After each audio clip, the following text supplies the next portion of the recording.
The war between the United Human Colonies and the Tarkesh Dominion had left entire worlds scarred and abandoned. Cities that once glittered with technology now lay in ruins, and the air smelled of ash and chemicals. On the planet Varkas IV, the final battles had ended days ago, leaving only silence and smoke behind. Amid the rubble, human medic Evan Carter moved carefully, checking for survivors. His uniform was torn, his gloves worn, and his hands were covered in dirt and dried blood. But he kept moving because he knew that somewhere out there someone might still need him. Evan had seen enough death to last a lifetime. He had treated soldiers from his own side and the enemy alike. He had learned long ago that pain and suffering did not recognize borders or flags. That knowledge had kept him alive, and it had earned him a reputation among both humans and Tarkesh soldiers as someone who saved lives without judgment. But even he was not prepared for what he would find that evening. The wind howled across the barren landscape, lifting dust and scraps of metal. Evan's scanner beeped faintly, signaling a lifeform nearby. Following the signal, he discovered the wreckage of a small hovercraft. The metal hull was bent and smoking, sparks flying from broken wires. Inside, among twisted panels and shredded fabric, lay a young alien woman. She was badly injured, her uniform bearing the royal insignia of the Tarkesh Dominion. Her eyes fluttered open, sharp and wary, and she immediately tried to pull herself up. A sharp piece of metal clattered to the ground as she instinctively reached for it. Evan crouched slowly, showing no fear. "Stop, you'll hurt yourself more," he said calmly. His voice was steady, controlled, and strange in its gentleness. The princess froze, staring at him. Her blue skin glimmered faintly under the fading sun, her hair tangled with dust and debris, and her breathing was uneven. She was Princess Lysera, daughter of the tyrant king who had led the Tarkesh Dominion against countless human colonies. The thought of saving her made Evan hesitate for only a moment. She was the enemy, yes, but she was also dying. "I said stop," Evan repeated, moving closer but keeping his hands visible. Lysera's eyes narrowed, filled with suspicion and pride. No one had ever spoken to her this way, not even her father's generals. She was used to fear, obedience, and intimidation, not calm, quiet authority. For a long moment they stared at each other. Then, almost reluctantly, she lowered her hand. Evan reached out carefully and helped her sit up, examining her injuries. Her leg was crushed, and there were deep lacerations along her side. She winced sharply, but she didn't scream. "You'll need a splint for your leg," he said softly, setting down his medkit. Lysera's pride flared. "I don't need your help, human," she hissed. Evan only shook his head. "You will if you want to live." For the next few hours, Evan worked methodically. He cleaned her wounds with purified water, applied medical gel to prevent infection, and built a splint from the remnants of the hovercraft. Lysera watched him silently, her arms crossed, her pride preventing any sign of gratitude. At first she tried to insult him, calling him weak, slow, and unworthy. Evan did not respond. His focus never wavered. He spoke only when necessary, explaining each step in a way she could understand. Night fell and the wind grew colder. Evan built a small shelter from wreckage and debris, covering it with a tarp to protect them from the elements. He gave her some rations, enough to keep her alive, though not enough to feel like a feast. Lysera looked at the small portions suspiciously, as if expecting poison, but she ate anyway. The silence between them stretched long. She watched him move with precision and care, and slowly something began to change. She had never seen a human care for an enemy without expecting something in return. Over the next few days, Evan tended to her injuries with the same patience and professionalism. He never asked her about her title or her father. He did not lecture her on politics or war. He treated her as a patient, nothing more, nothing less. And that simple respect confused Lysera. She was used to people treating her as a weapon, a pawn, or a threat. No one had ever treated her as a person before. One morning she tried to stand, leaning heavily on the splint. She winced, and Evan caught her before she fell. "You need more time," he said gently. "I can't allow you to push yourself too soon." Lysera's eyes flashed with anger and pride. "I am not a child to be coddled," she snapped. But even as she spoke, she relied on his support, and a tiny flicker of respect began to form. Evan only smiled faintly. "You are stronger than you think," he said. Their routine was interrupted by distant noises, metal scraping against metal, the faint hum of engines. Tarkesh patrols were nearby. Evan's first thought was to hide, but Lysera's eyes widened in fear and she instinctively tried to move toward him. Without thinking, he positioned himself in front of her. "Stay behind me," he instructed. The patrols drew closer. Evan knew that if they were discovered, both of them would be captured or worse. He whispered instructions to Lysara, telling her to remain still, to breathe slowly, and to trust him. She obeyed, her pride battling with instinct. The patrols passed, scanning the area, but somehow they missed the small shelter. Evan exhaled slowly once they were gone. Lysara looked at him with a mix of awe and confusion. Why did you risk yourself?" she asked quietly. "Because it's the right thing to do," Evan replied simply. "Not because of who you are or who your father is. Because it's right." The words struck her in a way she could not explain. She had never heard anyone speak like that before. Her life had been filled with fear, obedience, and cruelty. And now she saw a human willing to protect her even though she was the enemy. Days turned into a week. Lysara's wounds began to heal and her strength slowly returned. She walked with Evan's help, learning to trust him in small ways. She began to ask questions, not about politics or war, but about humans, about medicine, and about Evan himself. He answered simply, never hiding anything, never exaggerating. His honesty was refreshing, and for the first time she felt a strange sense of safety. One evening, as the sun set in brilliant shades of orange and red, Lysara spoke softly. You are different from what I expected," she admitted. Evan looked at her, surprised but calm. "Different how?" he asked. "Not cruel, not weak, not afraid," she said. "Most humans are predictable. They hate us. They kill without hesitation, but you are not like that."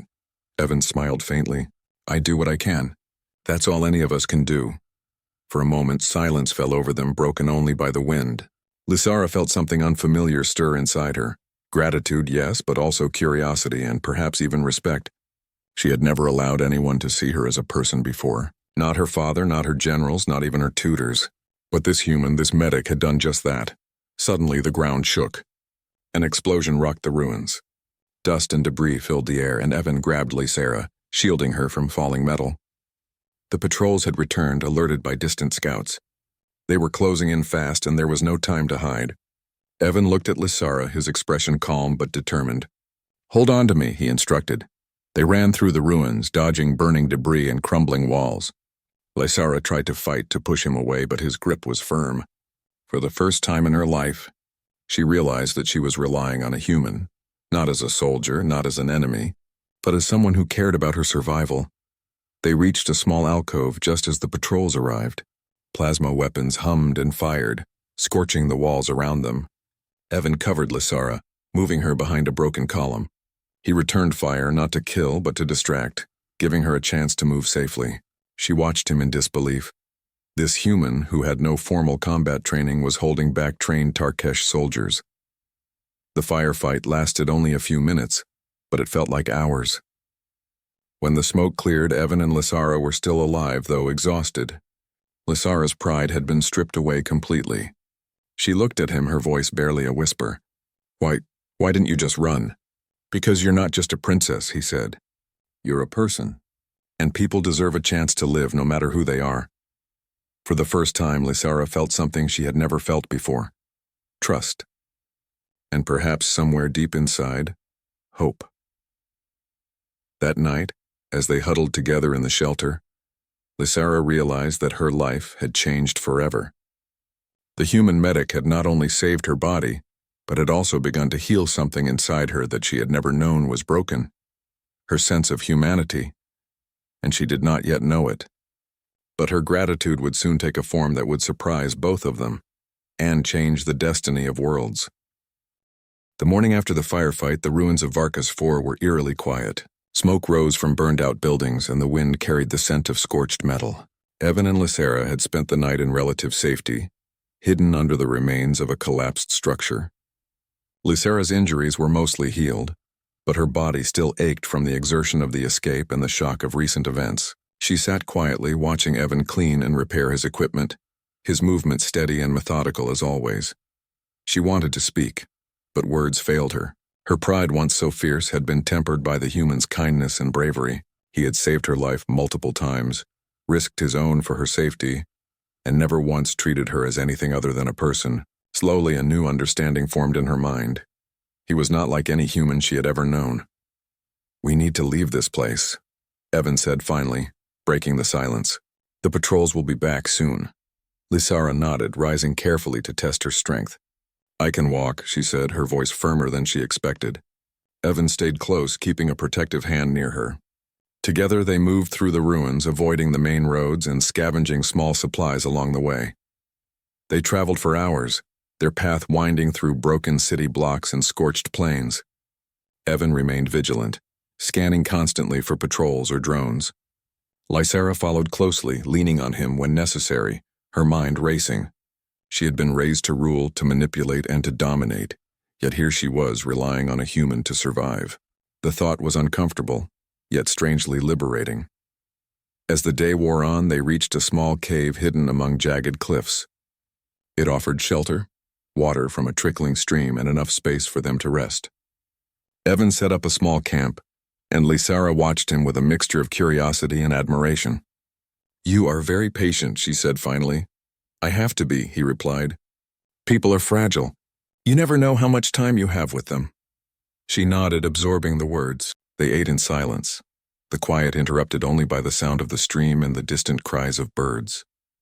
For the first time in her life, Lysara felt safe without the need to command or control. She was simply a person among another person, and that realization unsettled her as much as it comforted her. Later that evening, they heard movement outside the cave. Evan crouched ready, signaling Lysara to stay back. A group of Tarkesh scouts had discovered their trail. They were heavily armed and moving cautiously. Evan weighed their options. They could try to escape, but with Lysara's still healing leg, it would be difficult. Fighting was risky, yet doing nothing was impossible. Evan made a decision. He grabbed Lysara's arm and whispered, "Trust me." Together they stepped out of the cave, using the terrain to their advantage. Rocks and cliffs hid their movements as they maneuvered into a narrow passage. The scouts followed, unaware that Evan had anticipated their path. With precise timing, he triggered a small rock slide, blocking the passage and buying them crucial minutes. They ran, the landscape blurring past them, until finally they reached a plateau overlooking the valley below. Evan turned to Lysara. "We can't stay here long. We need to reach the human outpost. It's not far." Lysara looked down at the valley, her heart pounding. "The outpost? They won't kill me, will they?" Evan shook his head. "No, you won't be a target there. They don't judge. They only care about saving lives." The journey continued, long and arduous. Lysara struggled, but Evan's steady presence and encouragement kept her moving. Along the way, she began to speak more freely, asking questions about humans, their colonies, and their values. Evan answered simply, honestly, never hiding the harsh truths of war, yet always emphasizing the importance of compassion and courage. By the time they reached the outpost, night had fallen. Lights from the human settlement twinkled in the distance, and the sight brought a sense of relief neither of them had expected. Guards at the entrance hesitated when they saw Lysara, but Evan explained her situation, emphasizing her condition and the risk she had faced. After a tense moment, they allowed her inside. Inside the outpost, Lysara received proper medical attention. Her injuries were fully treated, and she was given food, clean clothes, and a place to rest. Evan remained by her side, helping her adjust and ensuring that she was safe. For the first time, she felt the absence of fear. She could breathe without watching every shadow, without expecting betrayal. As the days passed, Lysara observed humans in a way she had never done before. She saw their kindness, their discipline, and their willingness to protect one another even in the midst of war. She realized that everything she had been taught about humans was a lie or a half-truth. They were not monsters. They were not weak. They were capable of incredible bravery and compassion. One evening, as they sat together outside the outpost, Lysara turned to Evan. "Why did you save me?" she asked. "You knew who I was. You knew the things my father has done." Evan looked at her, his expression calm. "Because it was the right thing to do. Not because of who you are or who your father is, because every life matters. Everyone deserves a chance." Lysara remained silent for a long time, absorbing the words. They were simple yet powerful. They carried a weight she had never encountered before. She realized that she owed this human more than her life. She owed him her trust, her gratitude, and perhaps something more, something she could not yet name. the peace was short-lived. News arrived that the Tarkesh Dominion had discovered her absence and was sending forces to retrieve her. The outpost prepared for possible attacks, but Lysara refused to leave. "I will face them," she said. "Not as a princess, but as someone who has learned what humans can be. I will not be a weapon for my father any longer." Evan watched her carefully, recognizing both the courage and the risk. "You don't have to do this alone," he said. "I will stand with you." When the Tarkesh forces arrived, they were met not with surrender but with strategy and determination. Lysara took the lead, using knowledge of her father's tactics combined with Evan's guidance. They avoided direct confrontation, using ambushes, traps, and careful planning to minimize casualties. Slowly, the Tarkesh soldiers began to falter, surprised by the humans' ingenuity and the princess's new perspective. Finally, after days of careful maneuvering, Lysara and Evan confronted the Tarkesh forces at a narrow canyon.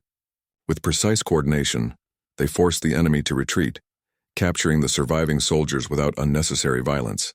Lysara stood tall, her body strong and her mind clear. She had faced her own people, her father's forces, and she had prevailed, not through cruelty or dominance, but through courage, strategy, and the guidance of a human who believed in her. After the battle, Lysara returned to the human outpost. She called for a council, speaking openly about her experiences and the lessons she had learned. "Humans are not our enemies," she told the council. "They are our teachers in courage, in compassion, and in honor. And the human who saved me has shown me that the right choice is not always the easiest, but it is always worth it." The council was silent, absorbing her words. Evan stood beside her, watching quietly. He did not seek recognition, but he could feel the respect in her gaze. Lysara's transformation was complete. She was no longer the rebellious, prideful princess. She was a leader in her own right, shaped not by fear or tyranny, but by understanding and gratitude. In the weeks that followed, Lysara took steps to rebuild her world. She worked with human engineers, medics, and strategists to restore the cities and care for the people. She made alliances not through coercion, but through trust and cooperation. And throughout it all, Evan remained by her side, not as a servant, not as a subject, but as a friend, a guide, and a symbol of what humanity could achieve. One evening, as they watched the sun set over the restored city, Lysara turned to him. "I cannot repay you for what you have done," she said quietly. Evan shook his head. "You don't need to. Seeing you alive, seeing you choose a better path, that is enough." She smiled, a rare, genuine smile that reached her eyes. "Then I will give you something else," she said. "You will be honored as the guardian of Tarkesh. Your name will be remembered not as a human who fought against us, but as the human who taught us what it means to be courageous, kind, and just." Evan looked at her, touched but humble. He never imagined such recognition. For him, the reward had never been fame or power. It had been the simple act of saving a life, of choosing to do the right thing. And now, that choice had changed the course of a world. As the night fell and stars glittered in the sky, Lysara and Evan stood together, watching the new dawn of Tarkesh. The war had ended not with domination but with understanding, and the bond forged between a human medic and a princess would be remembered for generations as the moment when humanity showed its greatest strength, its heart.